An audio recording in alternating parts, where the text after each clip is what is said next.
Yes. Please feel free to come forward and sit in the chairs up at the front. We're going to move into breakout tables about halfway through this session. So if you find yourself at a table that you would prefer to switch halfway through, you will have the option to do that as well. Here. We'll just pass this one around. I think you're starting. So anyways, welcome. This is the session on decentralized technologies and tactics to improving the water and sanitation access gap. I am Andrea Stowell. I work with LIXIL Corporation. For those of you who don't know who LIXIL is, we are the parent company of American Standard and GROA. We are a plumbing products and house products manufacturer. We also have a brand called Sato, which is active in 44 countries around the world, with a low-cost Sato pan. We have reached 35 million people, impacted their lives with that product. We've also been active here in the United States with the BBUWP and Sherry Bradley and the work that's going on in the Black Belt, where we are performing interior plumbing retrofits in homes to reduce the amount of water that is flowing into on-site sanitation systems. And finally, we are a commercialization partner of the Gates Foundation's Reinvent the Toilet program. About a month ago, we announced the first commercial license of a new household reinvented toilet out of Georgia Tech, which is a circular toilet system. It treats all of the waste inside the toilet itself, able to reuse water for flushing. And so we're pretty excited about that and the potential that it has to serve disadvantaged communities here in the US. So with that, we have put together a fantastic panel today. Our session is going to be organized in two parts. There's going to be a conversation up front where we're going to talk about why the need for innovation exists, why traditional systems just don't work in some communities here in the United States, what types of promising technologies there are out there, and then how some of these implementers on the panel have started to navigate permitting processes at the state level to get pilots permitted and implemented. And so I'd like to go through and just have my panel introduce themselves, and then we'll kick off this conversation. Do you want to use this one? This one. Pleasure to see everyone here. We were promoting the panel earlier in other sessions, trying to make sure everyone came, so good to see everyone. My name is James Rees. I've been advising technology companies, specifically in the water sector, for the last 12 years. My background is consulting and also finance. All right. My name is Stuart Coleman, and I am the executive director and co-founder of a nonprofit called VI, which is the Hawaiian word for water, but it's also an acronym and a backronym for wastewater alternatives and innovations.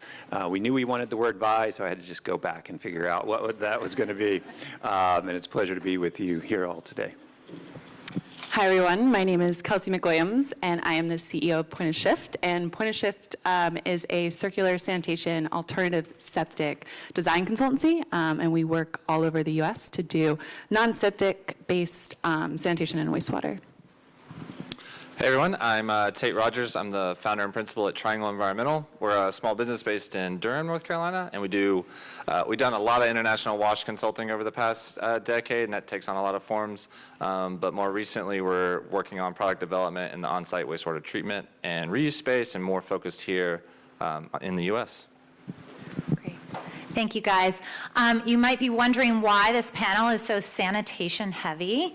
And I'd like for all of you to imagine a future at some point where the water that we use on site is treated to a point where it can become a new source of water at homes. A reality where water evaporating off of agricultural fields can be converted into fresh drinking water. I think all of us here are passionate about the idea that traditional sources of water are not the only sources of water available to us. And so you're going to hear a lot of themes today around decentralization, source separation, on-site reuse, the idea that we can take our wastewater to a high enough quality to create on-site sources of water for non-potable use. And so with that, I am going to start with Stuart. Stuart, I would love for you to tell us a little bit about the context in Hawaii and why traditional systems in Hawaii just don't work. Well, thank you, Andrea. I met Andrea and Tate at the Gates Foundation's Reinvented Toilet Expo in Beijing, and when I was speaking there, I was wondering why on earth they would have us, speak on this panel, but the director was very, very shrewd. And when we were talking about, developing countries, people were shocked to hear that Hawaii has 83,000 cesspools that discharge 52 million gallons a day of untreated waste into the ground and groundwater, and we're, dependent on our aquifer for our drinking water. And so it was first of all, brings back a lot of memories of that time, and it also reminds me just how important the work we're doing is, because we've created a system that is, based on most municipal systems on gravity sewer and using tons of energy to pump wastewater miles and miles to treat it and then discharge it in the ocean. And with all the incredible expenses of doing that in Hawaii, you can imagine it's almost double the expense. Everything has to be shipped out to Hawaii. It's the remote island chain in the world. And so there are a lot of challenges in that our soils, we don't have healthy soils like most parts of the mainland. It's volcanic soils. And so in a lot of parts of the island, it's just kind of volcanic rock. And it's very porous often, and so you don't get a lot of that treatment.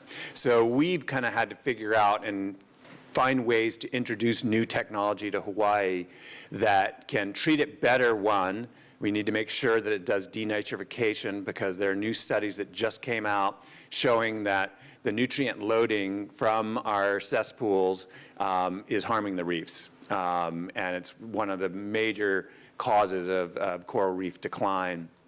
And with the fires in Lahaina, we need to figure out better ways to reuse that wastewater and put it to good use.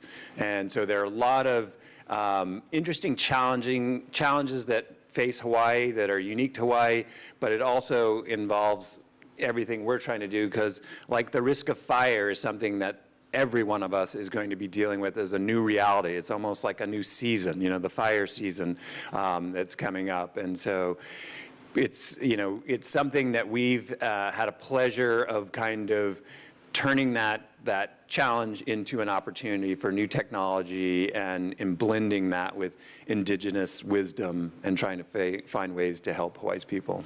Can you tell us a little bit more about the model that you've set up through your nonprofit to advance new innovations and promote pilot projects? Yeah, so it's kind of a newer model for nonprofits in that we operate a little bit like a business, in that a big portion of what we do is about innovative technology.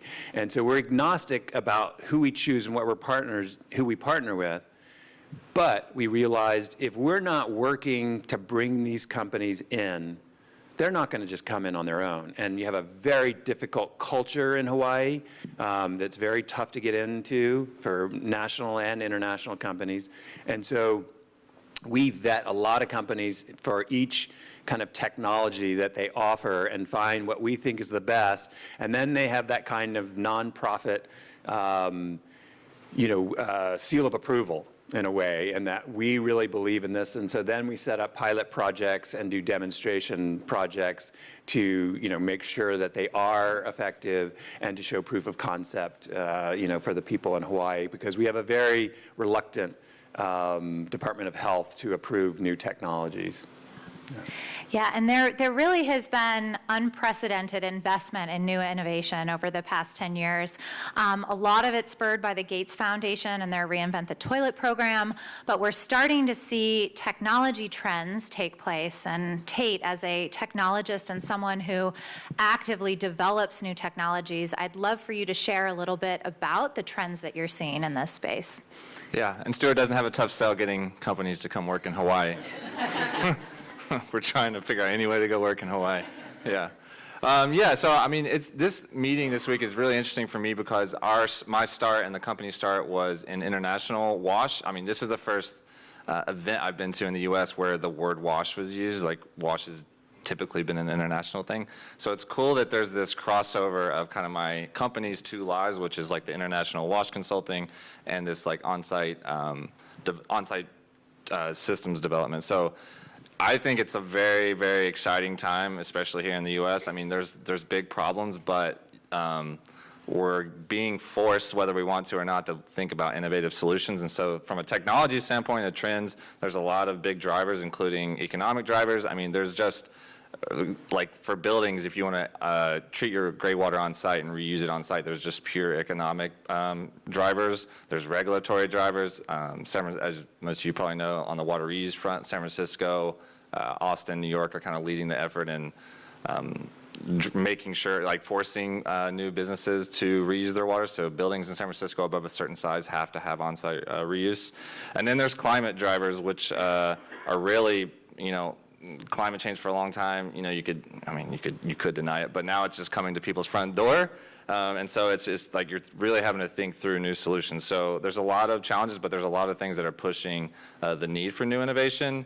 And then I also think, we've talked about, we say water and sanitation. A lot of the groups here would be water or sanitation. But there's so much crossover, and I think we think about wastewater specifically as a resource that we need to be utilizing. So we're thinking about ways to treat all of the wastewater. It has a lot of good stuff in there: nutrients, water, energy. And so thinking about how to reuse wastewater for on-site purposes, there's a lot of room for innovation. So we're excited about finding our space, and it's a bit of the Wild West in terms of everyone's trying to figure it out at the same time and how you regulate and how do you permit. But I think there's a lot of opportunities for small businesses like ours and new technology development. Yeah, that's great. And James, I'd love for you to answer the same question and just tell us a little bit about what you're seeing on the water generation side and other sort of areas of the water sector. Sure, no problem. So I was born in Australia. It's a water scarce country. It's the creator of Bluey as well, so you're probably, if you have kids, you're probably very familiar with that. My children want me to start talking with a greater accent just because it's street cred, but so the town that I grew up in was water scarce. We had to shower with a bucket, which is strange. There's 200,000 people in that town, and then we had to use the bucket to water the plants. So innovation has to happen at any level. So in the town that I was born in, they started doing rainwater harvesting.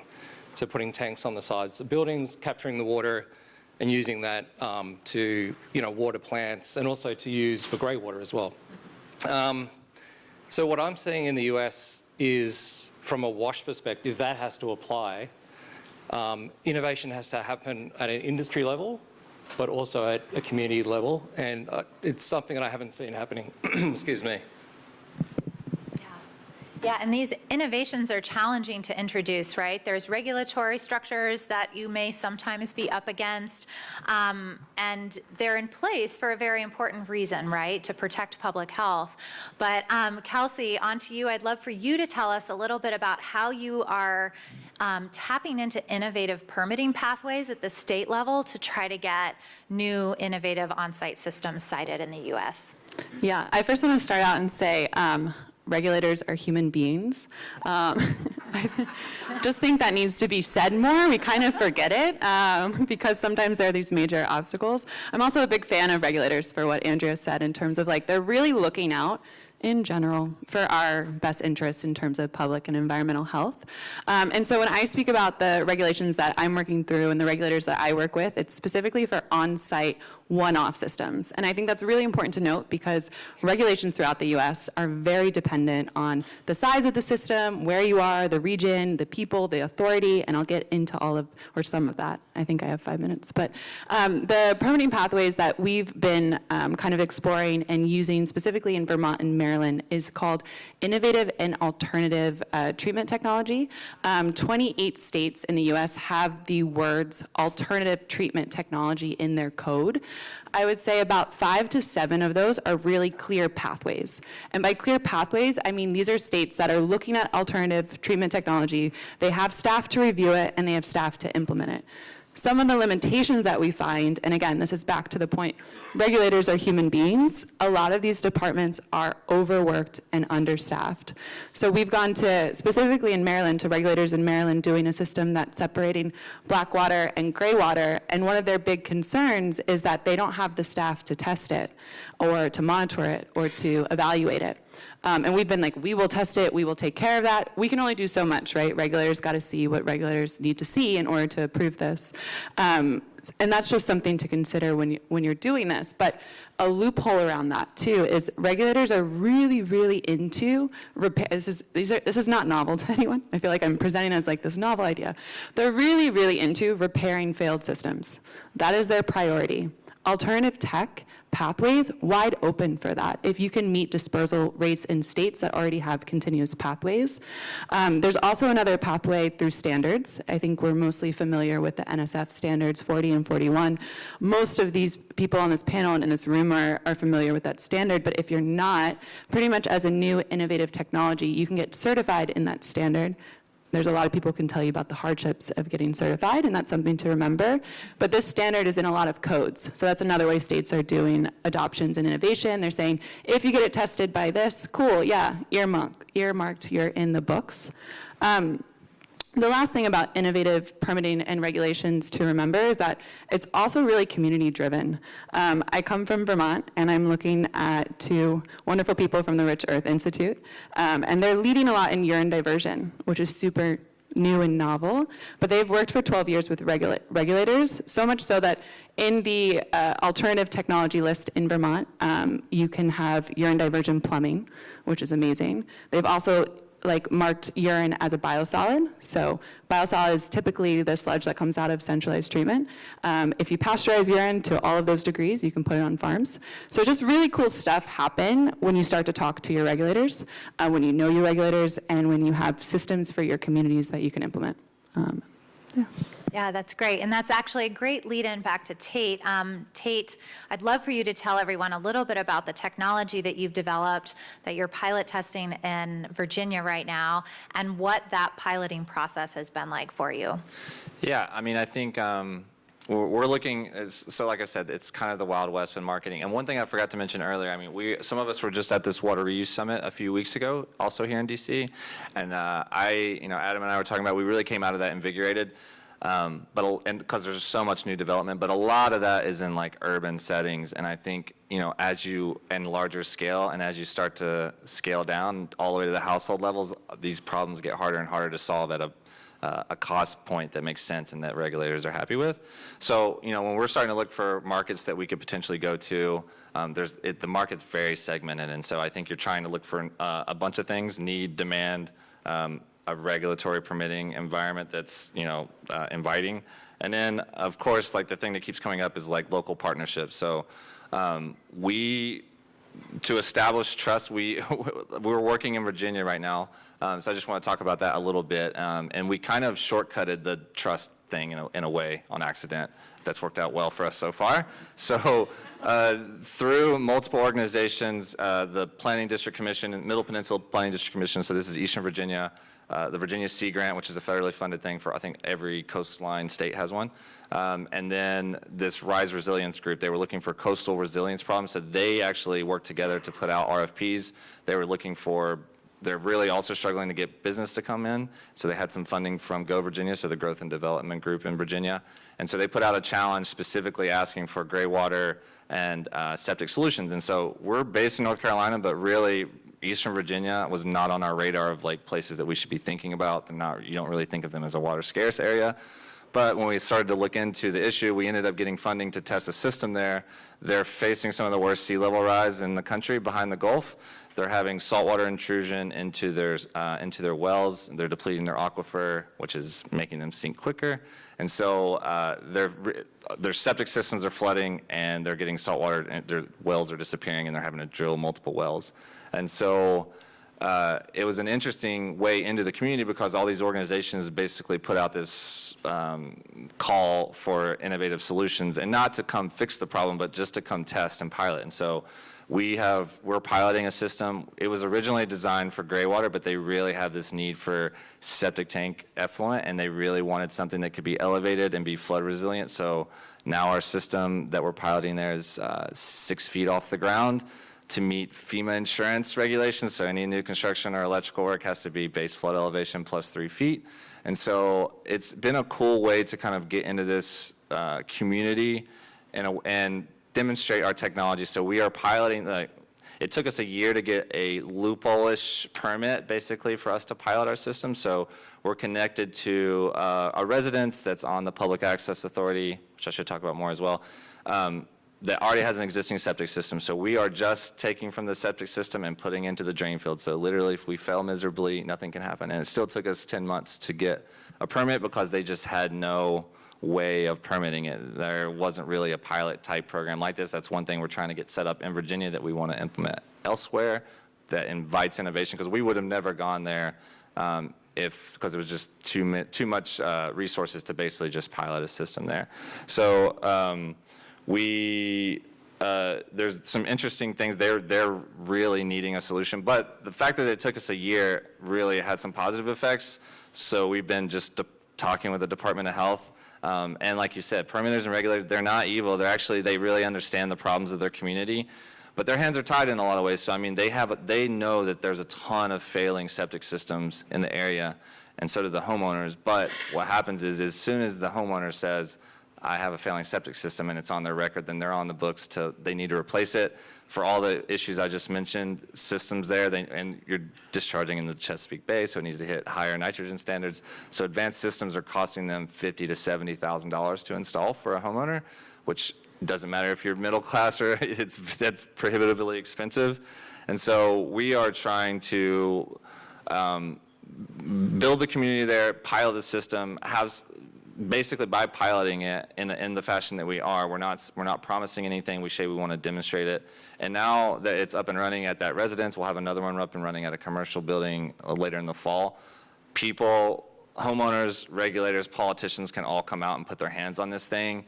And we start to build trust in that we're not these like snake oil salesmen, which they've run into multiple times where these groups come try to sell systems very quickly. And so I think we are trying to figure out how to enter this market, and I think we would want to replicate this in other places, but it's a very unique setting, and even though it's a very rural setting, for us, it's potentially thousands of homes that need this solution. So for us, it's as a small business, even though it's not a huge market, we could potentially be the only solution that they have within a price range that makes sense, so it's worth us pursuing. And you made a really great point, which is that these systems are really expensive, right? And they're even more expensive in Hawaii. With the new funding that is coming from the federal government, and Stuart, this is for you. I know that you have some innovative demonstrations planned with Daniel Ye, who's here from University of South Florida, and with University of Hawaii. Can you tell me a little bit about how you have coordinated or organized funding for these demonstrations, and whether you think any of the new federal funding that's coming down from EPA is going to help drive adoption? Yeah, I definitely think we have a window of opportunity with this federal funding, and we have at least 2 years. Even if there's a change of administration, it would take a while. But this is not guaranteed funding. It's once in a lifetime funding, and we need to take advantage of. There's an urgency, and so that's something that I'm so glad we're here together, because I used to say, oh, sometimes the rate of change, and you all can probably relate to this in your Department of Health or different departments, is like, oh, it's like glacial change. We can't use that metaphor anymore because glaciers are melting so fast. That's like, oh, glacial change, that's happening quickly. And so business as usual is not going to work anymore. And I think that's what we all have to take away, is that there's an urgency, not only with the funding, but just the environmental catastrophes that we're facing. And so, we're trying to kind of put that pressure onto the government and say, this is something that we need to pilot, we need a faster system. And so, I think on the national level, that's something that this WASH group could do, is really say, the EPA is not going to get involved in our state, local things, but standards, best practices, the best paths for innovative alternative technology, because they exist in other states. It's not like we have to reinvent the wheel. And so the only place that has more cesspools than Hawaii is another island called Long Island. And we have the most per capita, they have the most in quantity overall, and you see the repercussions there. They get massive fish kills and harmful algal blooms. So we're trying to create pathways to make this accessible, and so we're working with Daniel, if you can raise your hand, Daniel, and part of an NSF grant to bring new technology, and we're working with innovative partners. We've got Adam here from Leapfrog and Tristan from Arinco, trying to do systems that we can get in the ground fast, because it's not just about saying, oh, this is a good system, you should try it. We found you have to just put it in the ground and show them, because you can talk all day long, but until they see the results and the data.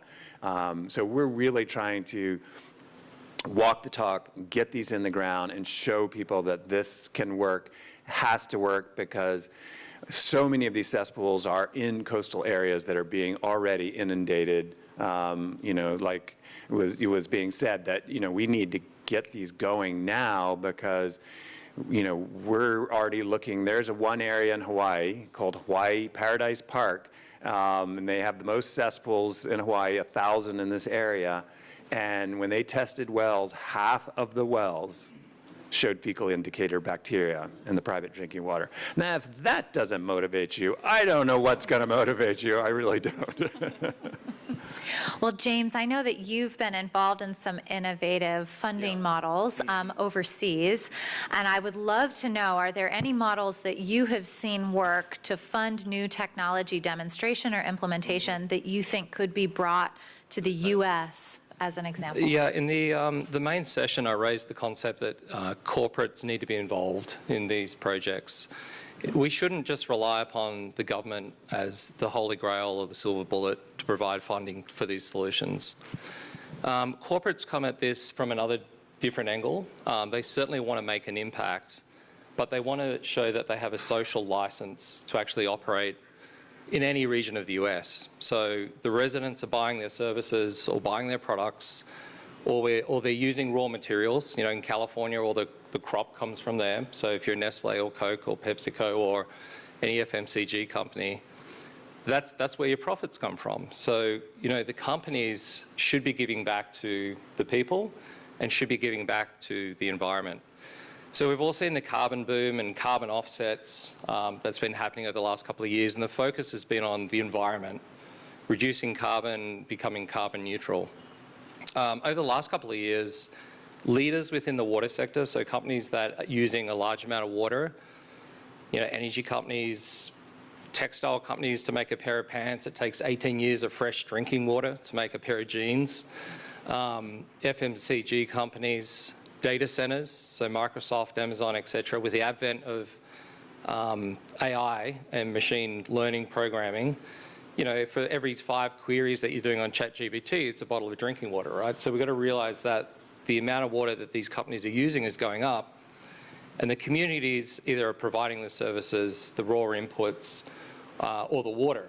So what I've been seeing, particularly over the last couple of years, is these companies wanting to make an impact in the environment around water that's attached to communities as well. So there's a environmental replenishment focus, but there's also a wash focus as well. So for me, I think that if you think about the capital stack, it should be, rates if this is a utility thing, so residents are paying for a bit of it. It could be an innovation grant that the government's providing, it could be some other funding. But the corporates have to step up as well. They're not going to step up by themselves because they don't know what they don't know. We, as people within the wash and water sector, need to articulate projects that are happening, innovations that's happening, and to show the social benefit within the regions that they operate in. How do we know what to say? Well, the companies, there's 216 companies that use 60% of the world's fresh water, right? All those companies are listed on exchanges and they've got reporting obligations to the SEC or whatever exchange they're on to shareholders. The strategy's in there. Like they actually will say, this is what we want to do, this is what we want to achieve. So what I've been seeing is some of these companies investing hard dollars into projects to help wash projects. One of the companies I'm advising, we just struck a deal with Microsoft this week, so it'll be announced this week. It hasn't been, it's out of embargo, so I can talk about it. So if you think about Microsoft, they're very front foot forward around water replenishment and water positivity. Why? It's the data centers. They're using so much water, and aspirationally, they want to become water positive by 2030. So what does that mean? This is long-winded, but I'm going there. No, go for it. So what does this 2030 obligation mean? It means that inside their operations, they have to become ultra efficient. They have to recycle their water. They have to use rainwater harvesting. They have to use new ceramic filters. They take out, things at the nano level. But they have to keep the water within their operation as many times as they can, so they're not withdrawing groundwater. That gets them part of the way with it there, but the residual part to become water positive, like carbon neutral, is that they have to now invest into water projects. They have to invest in projects that stop runoff, that replenish the aquifers, and also give back to society. So the deal that we've just done with Microsoft is they're investing into a wash program in India where we're harvesting water from natural sources, so it avoids groundwater withdrawals, to 16,000 people within 5 villages who used to go to a creek bed with a bucket, come back to their house, put an old T-shirt over the bucket and spin it around to try and get all the contaminants out. So this is, highly impactful. But those villages actually sit within a community where they have data centers. So it's their social license, and they're trying to articulate, we're trying to do the right thing. So I think within the US, unfortunately, we've been the stepchild of WASH programs and funding. A lot of it goes offshore to Southeast Asia and Africa. I think one of the reasons why is that we don't articulate how big of an issue it is here. And we have to get in the boardrooms of these companies. We have to get on the agenda of the companies when they're thinking about allocating capital to say, fix your backyard, because they do have the capital. And they will participate. And they'll participate in regions where they operate. So where does Walmart operate? Where does IBM operate? Where does Cargill operate? So I think strategically, there's a lot of smart people here around the room in the conference. We need to start thinking about this is not just a government issue, it's also a corporate issue as well. Yeah. And when new technologies get introduced, right, people need to want them. The technologies need to be user-centered. They need to be tailored to local communities. They need to be place-based. Kelsey, I would love to hear a little bit about some of the systems that you're citing on behalf of residential homeowners around the U.S. and talk to us a little bit about what they are asking you for.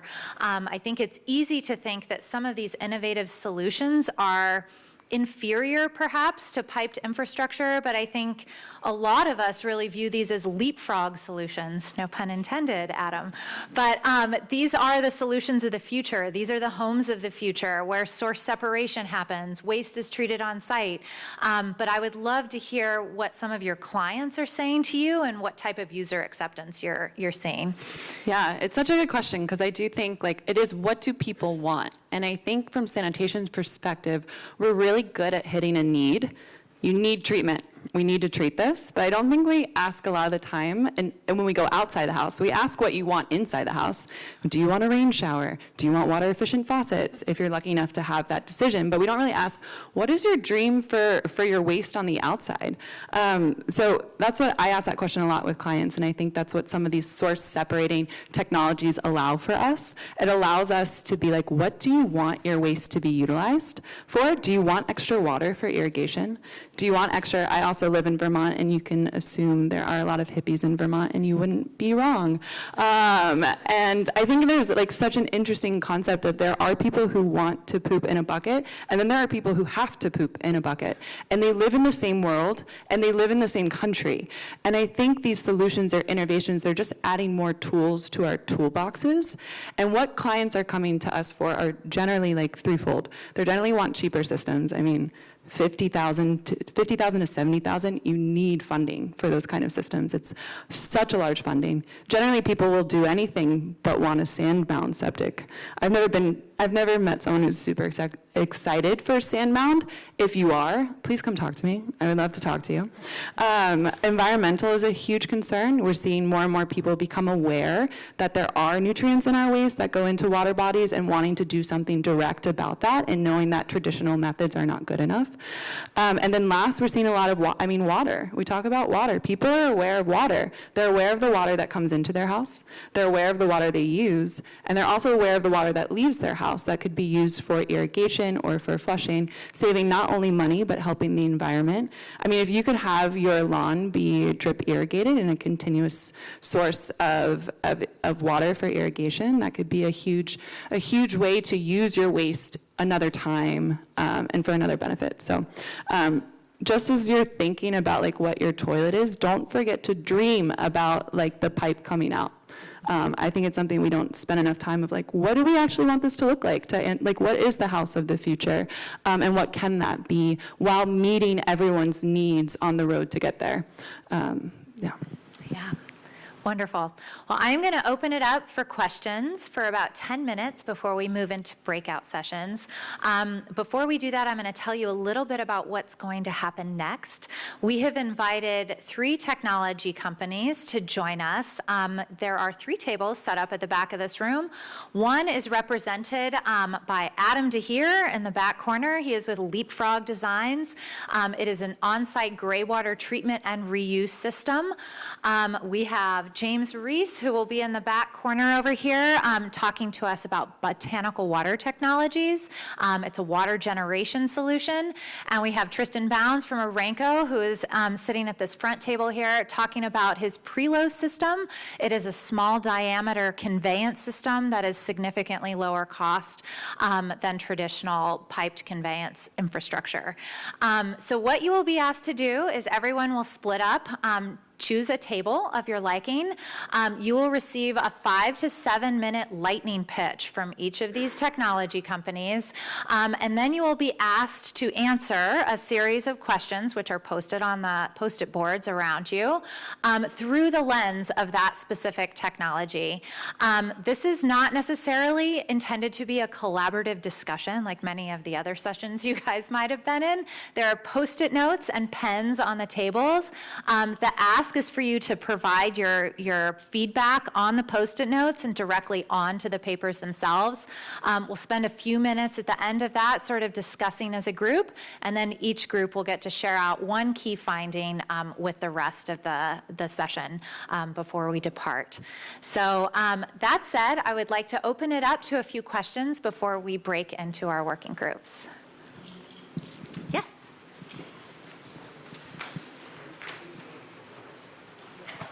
Thanks. I'm Carl Thompson with Infiltrator Water Technologies. Kelsey, you mentioned that NSF 40 might be a way in the door for new technologies. There's other NSF standards as well. And Tate, you mentioned that a typical IA system in Virginia costs $50,000 to $70,000. Now, Kelsey, you're right that NSF is a way in the door in some states, but in many, many states, once you've done that certification testing, you then have to go to that state, like a state of Virginia, and do a serious in-state research project, even though someone along the way is going to test your system to make sure it works anyway. So we're doing significant certification up front, significant testing to make sure that the system operates, but then there's this in-state research project that you have to do in Virginia, North Carolina, Maryland, Long Island, Massachusetts, anywhere. So how do we get rid of that individual research project for all the innovators who want to develop a new product this year and a new product next year they're okay with spending the hundreds of thousands of dollars on the certification, but they don't want to do all these research projects because it stifles innovation. Sure.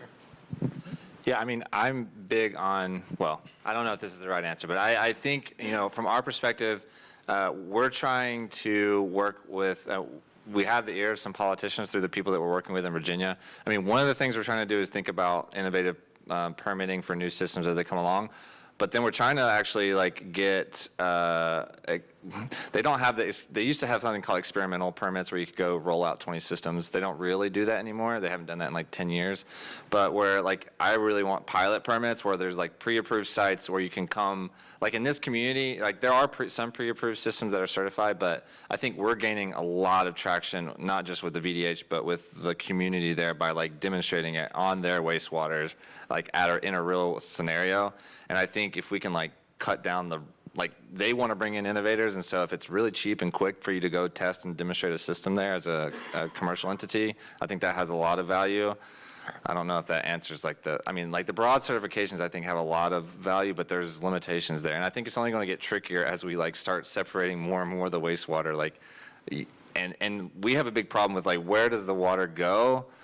So there when the flight, we want to be able to just put it to the ditch or back in the bay, but that means you got to get direct discharge, and that's not VDH anymore, that's DEQ. And if you're reusing it in the building, that's the building code. So there's we're just trying to navigate within that community. We're trying to figure it out in that community first and then scale, but we're toying with whether we should do certifications or not as well. Because for us, it's expensive. Yeah, and I think that's one of the major barriers to innovation, right, is the cost that is incurred by private sector companies to certify and then set up pilots in every single state that they want to enter.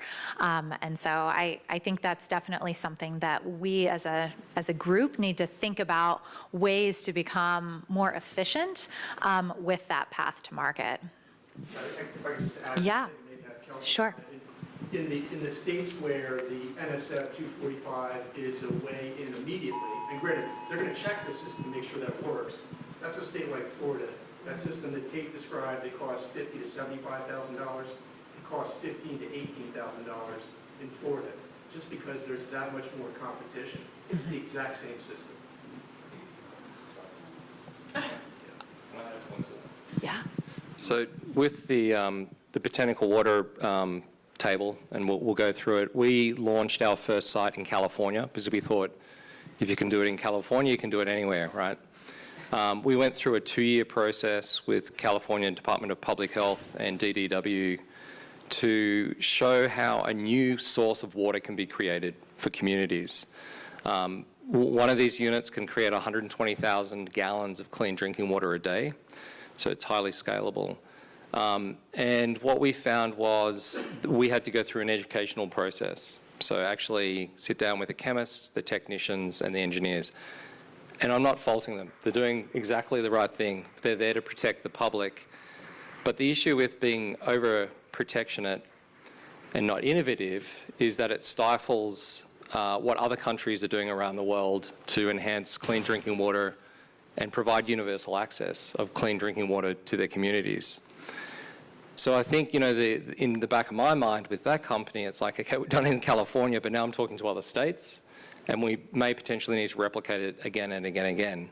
So that says that's not scalability. That's something. So that's the issue that I've found. I don't know what the solution is. I'd love to talk to everyone afterwards about that. But there needs to be a way within the US, if we're really going to solve this water universal access issue and reduce 2 million people that don't have access to water and the 40 million who have access to tainted water, where there are solutions across the whole water spectrum, there needs to be a way for the regulators to come together and help us help communities. Yeah. The only thing I'll add to in terms of unifying, I think I hear a lot that it's certifications are the answer. I hear that internationally and I hear that globally. We have certifications. I would say money is an issue. I think the big companies can go to any state they want, do any kind of test pilots, which is great and wonderful. But if you're looking at small innovators that have to choose between doing a testing for NSF and then failing and then having to do that again or having to continuously raise money, I think for them, as you heard Tate said, it's a much easier decision to do one state with one community with a guaranteed market than risk that failure of testing. And I'm not sure if that's your original question. I definitely lost your original question through these conversations, but would love to chat more after.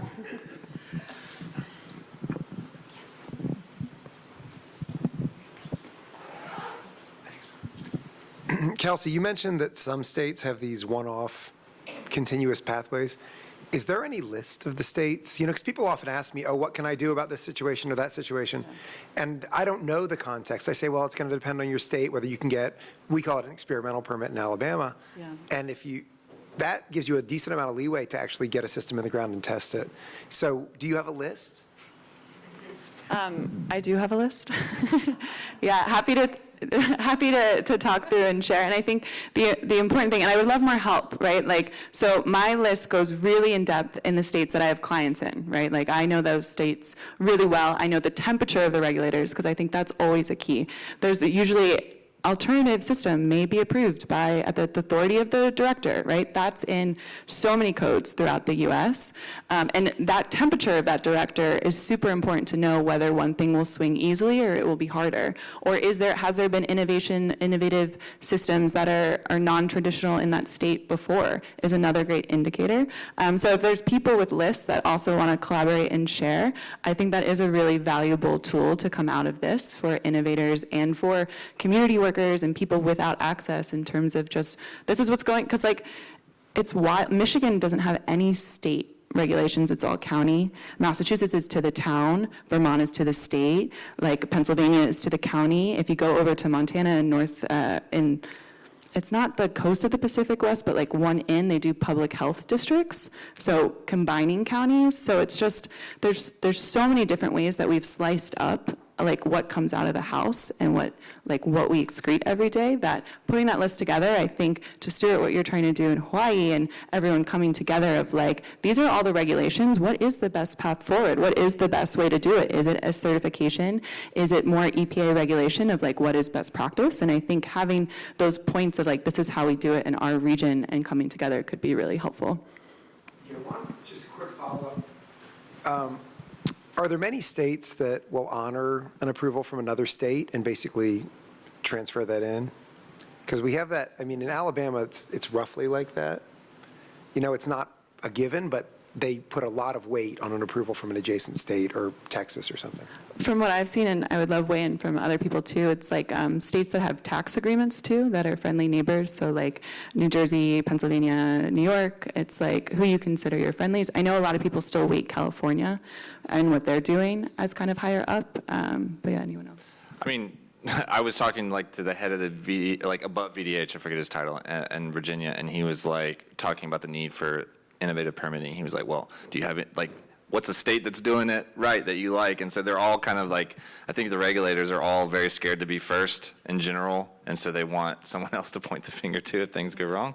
I mean, the other thing, I mean, just to add on this for us, it's like, like what we're talking about, these approved systems are generally going underground to a drain field, and for like the specific things that we're facing in Virginia, it's like, well, is gray water our best market, or is it septic tank effluent? And then if we're not going underground, then it's not like an NSF 350 or something doesn't necessarily help us there, because Virginia's not doing that yet, and we want to reuse the water or discharge it to a ditch. So then it's like, well, does the certification actually mean anything? And so it's like, as we move forward, like innovation is moving quickly and it's needed, and I think as we start to source separate and like think about ways to treat portions of wastewater, like I don't know how the certifications and the regulatory environment keep up. And so that's like one of the things we're trying to weigh out, like where are we putting this water and who actually is going to regulate it. So. I think we have time for one more question. Yes. Miriam Hacker, Wire Research Foundation. So we've done a little bit of research. I've done a little bit of research in the innovation space and on-site reuse. And what we found about return on investment in that innovative space was that we all could identify that was a challenge. But the problem is that there's so much investment in getting through that process that when you're on the other side of it, you're kind of like, why would I then open that up to others who haven't gone through it and not invested that? Because that's now my competitive advantage as a private company. And so I think that kind of introduces this question of what does collaboration look like when you're also looking at your viability as a company and as a technology provider and vendor? And do you see some pathways where you can retain that, because that's what it is, and also sharing information to kind of all of us collectively get beyond the hurdle of innovation and regulatory barriers and whatnot? I'll just start. I think Adam and I were talking about this exactly yesterday. I mean, we have a gray water system, they have a gray water system. Technically, we're competitors, but I think the space is going to be so large that it's advantageous for all of us to move forward together. And so, like, I mean, in Virginia, like we're doing right now, we're trying to pave the way for it to make it easier for other companies to come in and test their systems, which is not in our best interest from a complete market standpoint. But I think we also were saying yesterday that you don't necessarily, and maybe this group will change it, but you don't really pick the sanitation field if you're like thinking about maximum profit. And so there's just like a general, I think the general attitude of this group trying to like there's some passion and there's some mission driven behind the market. At the end of the day, I think I think the market is plenty big enough for all of us to collaborate and figure out ways to move forward. And like, we were just talking about this yesterday. Every place is going to need unique solutions, and there's not going to be a silver bullet. And the more we can talk about, like, be like integrators and like, oh, I like Kelsey's thing, I like Adam's thing, I like Tate's thing. Let's put these together here. Like, I think there's a lot of opportunity for that, depending on the need of the specific community. So. And in that spirit of collaboration, Can I just say one quick thing? Go ahead. I just want to echo what you said, because like Infiltrator is in the room with Elgin, who's not here, and they're two of our partners, and they're direct competitors, but they have expressed the exact same thing, that this field is so big and so wide open that really we have to work together to open it up. Because, I think a better metaphor is, our bottom line, pun intended, is, all the same in sanitation. And so we need to raise that up. I'm going to mix my metaphors, like a rising tide, because the tide is rising. And so it really is, lifting all boats up. And, the more that we can work together in our sectors, because, you've seen it with nonprofits. Sometimes we think we're competing for the same amount of money. And it's like, no, this is an issue truly where there is so much growth, so much aging infrastructure, and so much room for innovation that this could be like, I think honestly, it could be like another moonshot moment where we have been working with sanitation methods that are a century years old. We've been tinkering and doing all kinds of things, but we have room for giant innovation, and that's exciting. And the last thing I want to say about that was the other benefits. We always have to sell the benefits, right? When we're talking about getting these changes, workforce development. I mean, these are jobs. There are so many jobs that can be created and the jobs where we need it most in the communities that are ignored the most by that don't have the infrastructure. So to me, that's the most promising thing that we really need to hit and emphasize, is that these are jobs. They're not just regular jobs, they're green jobs, brown jobs, you can call them whatever you want, but that really can lift up a community and create a lifetime of employment, and then you're also protecting public health and the environment. That's exciting stuff. Yeah. So well said, Stuart. Okay, everyone, if you could please make your way to one of the three tables. Again, this is the innovative sanitation table, the gray water treatment and reuse table, and the water generation table. Last one, you're having the bull riding metaphor. I know. Oh, no, I was like, One more thing.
Jason's going to give us a little bit of a and then we're going to work and answer some of these questions that define factors related to product adoption for this particular. So I did have a which is ironic. I left it up here. The reason why I'm just showing this around is this is a testimonial that we use, which is when I'm following we're doing something. So many boxes are so what we want to do is just show the world that this technology is development and actually enhance the skills set out of water. So I'm going to right here, from reception and regionalization. The founder was actually and watched the way that they express rates. And what they wanted to do is focus on how to also raise the small things. Sources from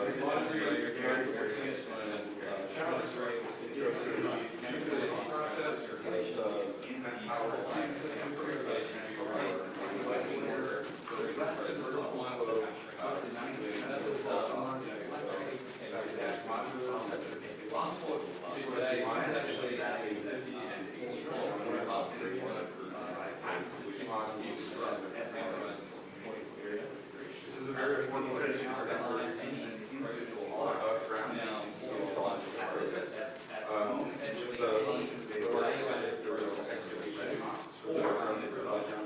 And this is our work now in research technology.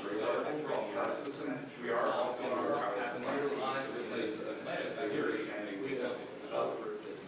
this is another way to replace the need for a field with the water selection.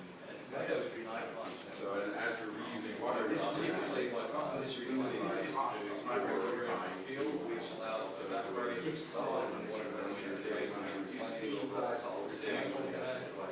you have nitrate issues. You're designing so that it's very low maintenance and also passive.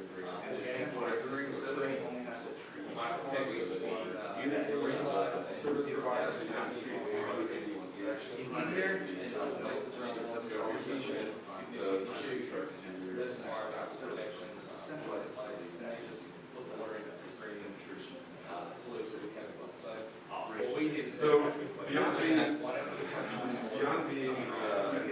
nature-based, we does make it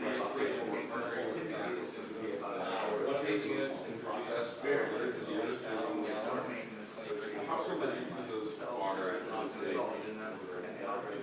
it's seasonal. So this plant here operates over 120 days per year, and you're protecting human health by increasing the case study I mentioned. It should be a pain factor. The water rates 10 months, and we produce 120,000 gallons. People love plants. We started this working in 2017.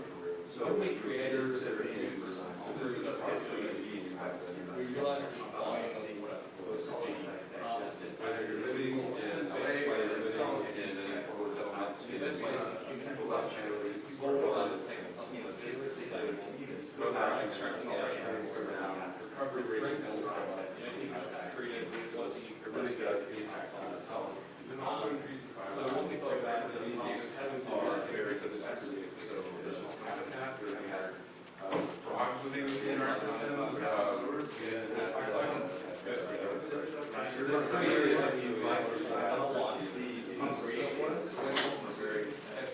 When you're treating your water, you're also reducing the there is a measurable amount of salt. They want to use the grid farm, so they don't want to take water out of the ground to produce something that we eat. And also, that's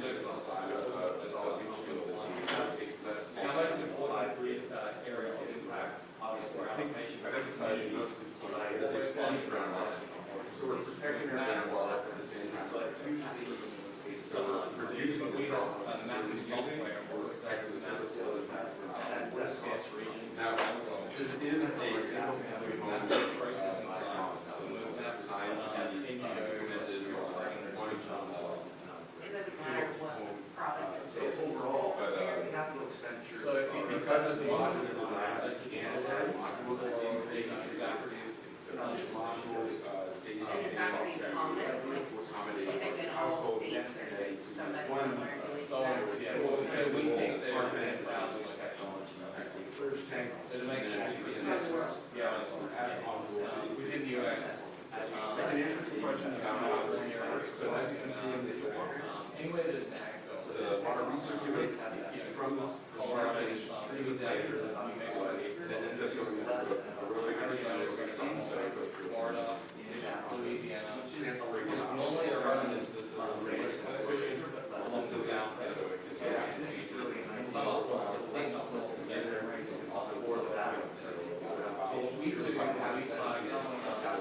So we're trying to get our Stuart to talk about the pros and cons of the technology, obviously.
Okay, can I get everybody to wrap up their work?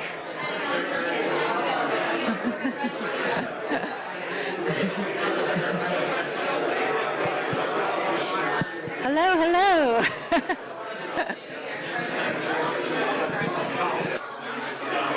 Stuart, I might start with you. See if you can wrangle this crowd. Sorry about that, folks, but that's the only way to get this group from stop talking, yes. Once we're on a roll. Tate, do you want to, we'll do a report out of just kind of highlights that we want to feature. I'll give a quick overview, and if anyone else at the table, especially Tristan, wants to add, feel free to step in. So, quick overview is sanitation innovation. I also know a group called Sanitation. That's very tricky. So this one is basically an alternative to gravity sewer. Basically, every home would have a tank that pumps to a treatment center. So it's a very cheap alternative to gravity sewer. Tristan says it makes the most sense on like 1/4 acre to 2 acre lots. One of the cool things about it is that it's way less disruptive to the community in terms of installation and time that takes. Any other big pros that we want to talk about? Costs, yeah, that's the biggest one, yeah. Way cheaper than gravity sewer. One interesting thing that I think is on the barrier adoption that I heard the Alabama folks and Tristan talking about, and I want you to expand on it, Tristan, is the engineering firms are disincentivized to go for these lower cost systems because they make their money on larger gravity systems. Do you just want to talk about maybe, I heard you throwing out some percentages and what you run into there.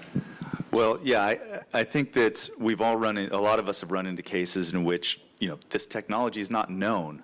It's not even an option. And a lot of the times I think that's because, somebody might raise a little question about, oh, well, I don't want to have to pump out a tank that's on my, personal property. And so the engineering firm goes, oh, okay, then I won't even consider that, knowing very well that their gravity sewer to whatever centralized system is going to cost an additional 40%, and they're going to take 15 to 20% off the top of that because they charge a percentage of the capital cost of the project. So they're not incentivized to actually, financially incentivized to recommend a less expensive alternative. So at the first whim of anybody having any concerns with another technology, why would they do anything than gravity sewer when gravity sewers have hundreds of years of prior experience at proven technology, yet there's been very little improvements over the past 100 years to that technology.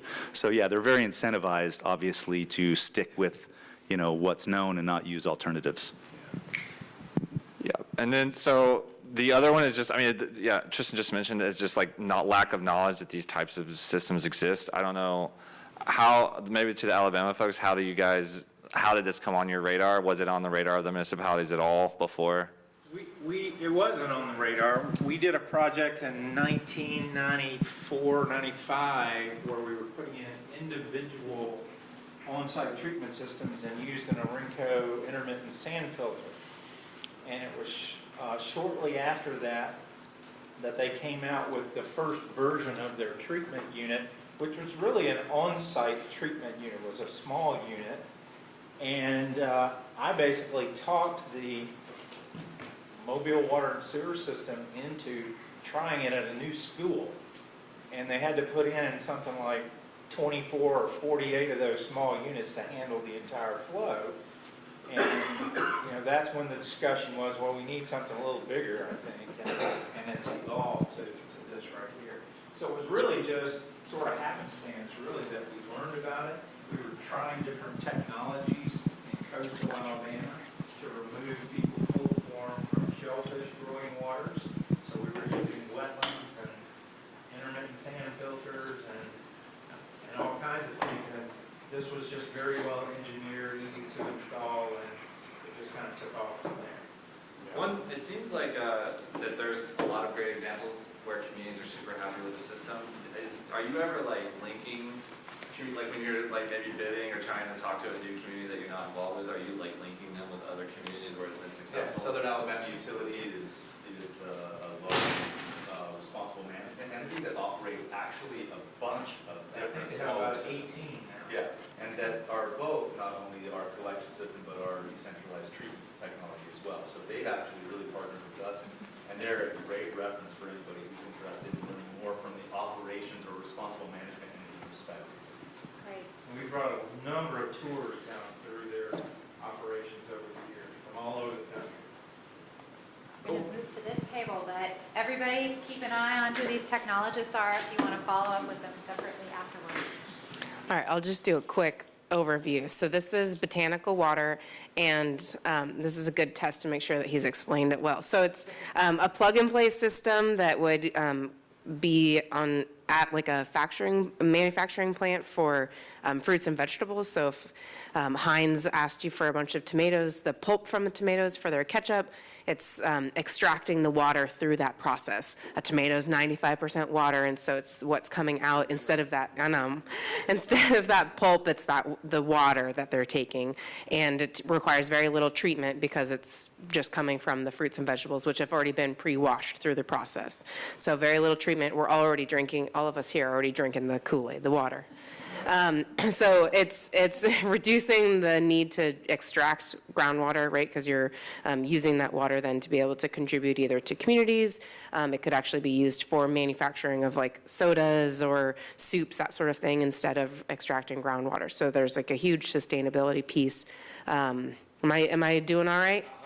100% Great. You can hire me for your sales? Great. It tastes great. Yes. Okay, so some of the pros I've already mentioned. It is plug and play, right? So there's kind of a reduction in how much like engineering would be needed. Great for the environment and the opportunity, lots of opportunities for using the water in different ways, which is great. Some of the complexities is just understanding, like, so it's geographically limited, right? You have to be near a source of fruits and vegetables, and they're targeting like low water availability areas, so it's limited. And kind of if you're going for the community aspect, right, trying to be closer to a community than an existing hauling source. So there's some geographic constraints. Plus it's new, right here, it's new, so lots of kind of education and adoption. Some maybe like regulators, right? Is this clean, right? Is this a viable water option? Let's see, what else am I missing? Yeah, just how do you value it? What's the price? The kind of the finance piece, and kind of getting people on board. Lots of stakeholders who I've kind of already mentioned. Barriers to adoption, yeah, the quality assurance, the education piece. But there's obviously ways around that, working with local organizations if you're targeting communities, that sort of thing. Am I missing anything? Perfect.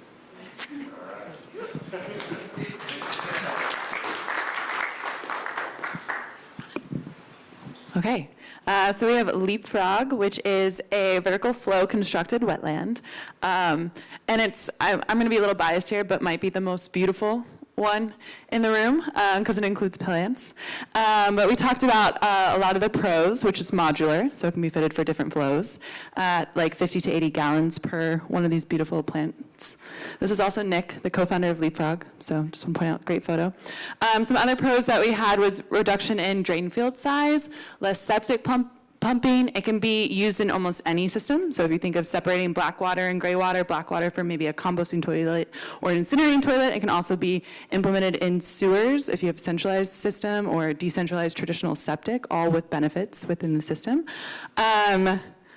Feel free to chime in to table, or Adam, if there's anything you want to point out. I'm sorry.